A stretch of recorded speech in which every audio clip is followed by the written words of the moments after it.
Hello everybody, 'tis I, the Rumpled One. Congress is dysfunctional. I think we all know that. But I think the thing that's really bad, or what the worst part is that we the people have lost our spirit, have lost what it takes to really do something about it. And we the people have become so divided that we'll never be able to restore America to greatness unless something changes, a drastic change.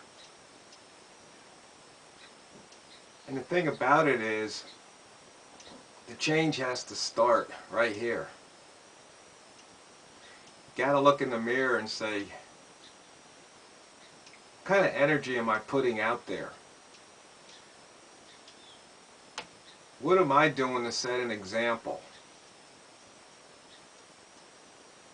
Most people I talk with,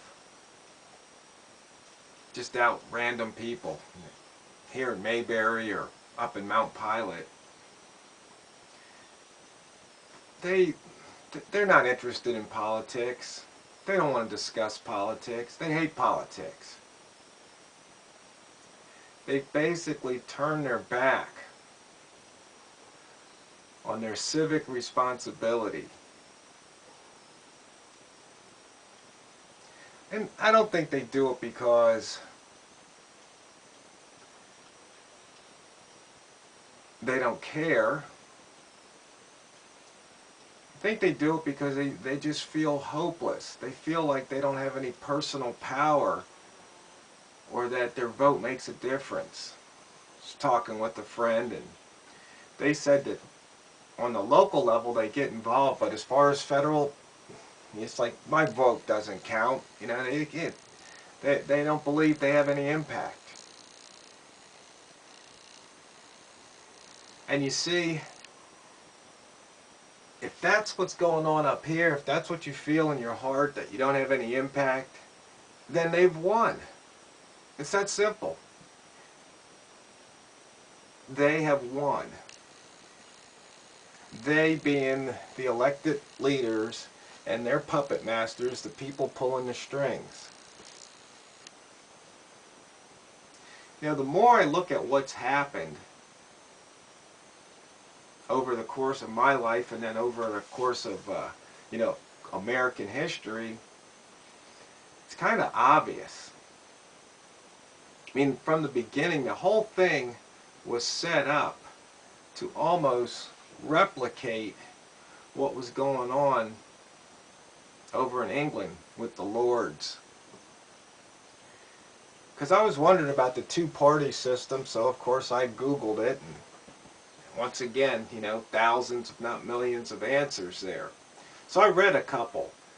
And so in the beginning of this country, meaning back in the Declaration of Independence days and Constitution days and Bill of Rights, there was basically two groups, once again divided.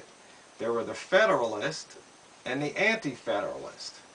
You see, the Federalists wanted that central government, the feds, and then the Anti-Federalists wanted a stronger state government. So that's why you see we have these documents that supposedly have checks and balances.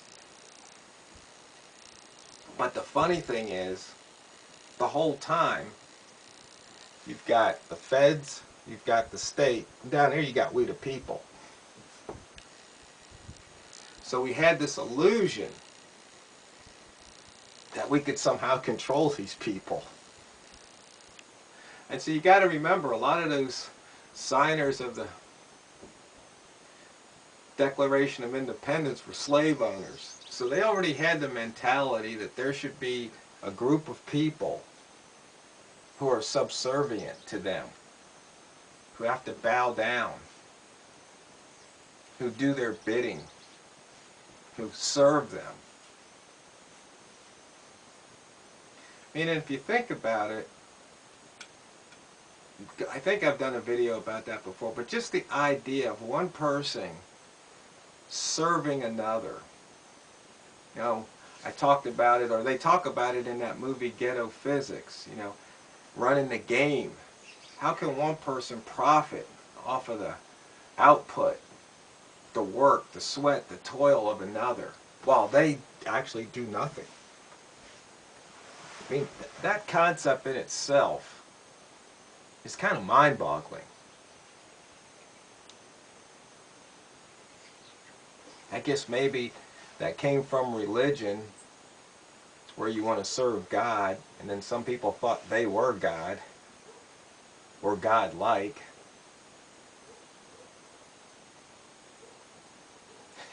Man's an interesting creature, isn't he? You just have to wonder sometime what goes on up here. But back to the main topic of Congress being dysfunctional. We've got this government shutdown, and you can see there's a bunch of people out there on Facebook and YouTube. It's like, yeah, leave it shut down.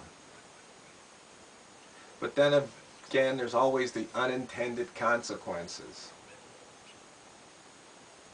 And then as Demcad mentioned, he goes, this whole idea about the debt ceiling and all, it's just another farce. And I think he's right. I think he's dead on. Because the country's already bankrupt. We're in debt.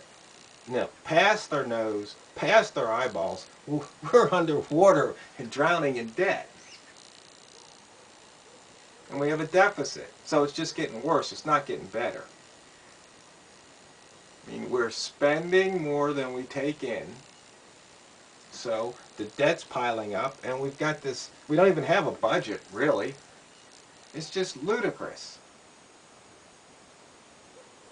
And as I was talking to my buddy Ralph about it, and he said, you know, it's get reelected. Basically, that's the whole thrust of what all these guys do. That's their yardstick. What do I need to do to get reelected? If I vote yes, is this going to help me get reelected, or is it going to hurt me getting reelected? That's all these guys focus on. Every move, every vote, every word that they utter is for the sole intent of getting reelected. That's their priority. It's that simple. It's obvious. But the thing is, we get caught up in the bait and switch, the smoke and the mirrors, and the watch this hand while this hand is doing whatever it's doing. And we seem to forget these basic facts. And I guess maybe that's why when the Occupy movement was going on, and I was using my Twitter account, and I kept putting the pound Occupy, saying 99% can outvote 1%, re-elect no one, that they actually shut my Twitter account off. Or I guess I should say they censored it, because I would, you know, send that tweet out, and at first it would appear whenever you did a search for pound Occupy. But then after about a week, I would tweet the exact same message or similar message, that 99% can outvote 1%. It disappeared. It went to the ozone on that account. But I've got more than one Twitter account, so I would tweet it on a different account, and it would appear. But I guess they just didn't want that message to go viral.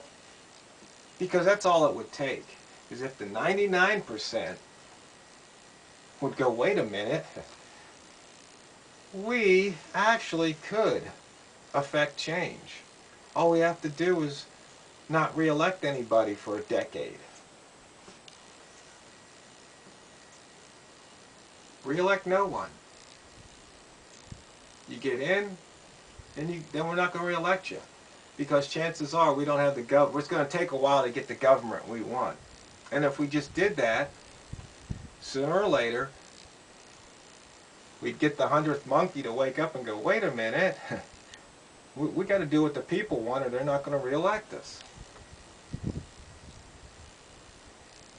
So anyway, starts right here, starts right there, with you, with me, with you. We have to set the example. We have to do things that show people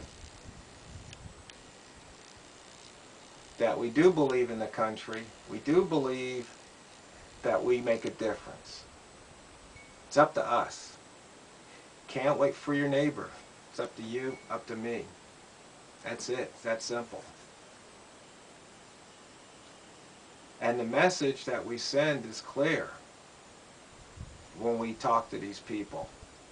And we show by example. It's really clear. And that message is wake up. Smell the tyranny.